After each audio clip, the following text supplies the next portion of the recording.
श्री स्वामी समर्थ मैत्रिणींनो, हे बघा आजची देवपूजा झाली. सकाळी उठल्यापासून कामं सुरू झाले. उठल्यावरती सगळं आवरलं, अंगण वगैरे, देवपूजा झाली. स्वामींचा गंध अलंकार झाला. आजचा रविवारचा साईनाथाची पूजा झाली. आता कपडे भांडे झाले, सगळं आवरलं. आता जेवणाची तयारी. हे बघा तांदळाचं पीठ घेतलं. तांदळाच्या पिठात थोडंसं चण्याचं पीठ टाकलं. चण्याचं पीठ टाकलं थोडंसं आणि चांगलं मस्त 10-15 मिनटं दही टाकलं, मीठ टाकलं चवीनुसार. 10-15 मिनटं चांगलं मुरून दिलं ते दही, मीठ, पीठ दोन्ही, तांदळाचं पीठ आणि चण्याचं पीठ. आणि मग मस्त असं त्याचं बॅटर तयार केलं. हे बघा किती छान असं हे बॅटर झालेलं आहे. काय करावं स्वयंपाक म्हणून म्हटलं चला आज हेच करूया, साधं आणि सोपं. हे बघा छान असं बॅटर तयार झाल्यामुळे आहे ना, मस्त असे घावणे, छोटे छोटे छोटे छोटे मस्त घावणे तयार होत आहेत.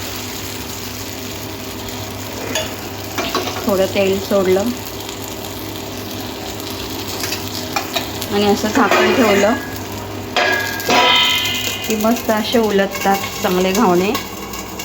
त्याच्यासोबत केलेली आहे ओल्या नारळाची चटणी. त्याच्यात थोडं दही टाकलेले आणि असे फोडणी दिले जिरे मोहऱ्याने. अशी छान चटणी झाली. आणि 5-6 नारळ होते मैत्रिणीनो, तेव्हा हे आता फोडून मी सुकायला ठेवत आहे.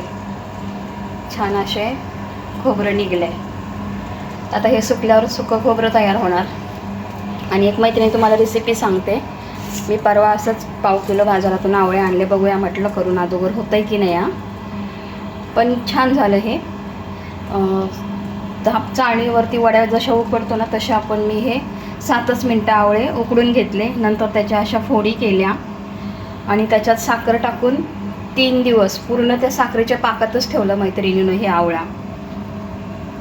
हे बघा अशा फोडी 3 दिवस ठेवल्या. फक्त पण रोज हलवायचा मैत्रिणीनं. एक टाईम ते पातेल्यातली साखर आणि ते एकदम चांगलं चमच्याने हलवून घ्यायचं आणि परत झाकून ठेवायचं. 3 दिवस ठेवलं आणि आज 4था दिवस होता. 4थ्या दिवशी मी हे चांगलं पाणी, त्याच्यातली साखरेचा पाक आहे ना गाळून घेतला. हे बघा चांगला असा हा पाक गाळून घेतला. आणि हे आता उन्हात ठेवणार आहे फोडी सगळ्या, म्हणजे आपली आवळा कँडी तयार.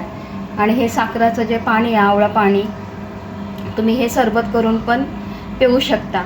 आणि स्किनसाठी तुम्हाला माहिती आहे आवळ्याचे फायदे किती असतात. स्किनसाठी, केसांसाठी, पित्तासाठी हे असा आवळ्याचा फायदा होतो छानपैकी.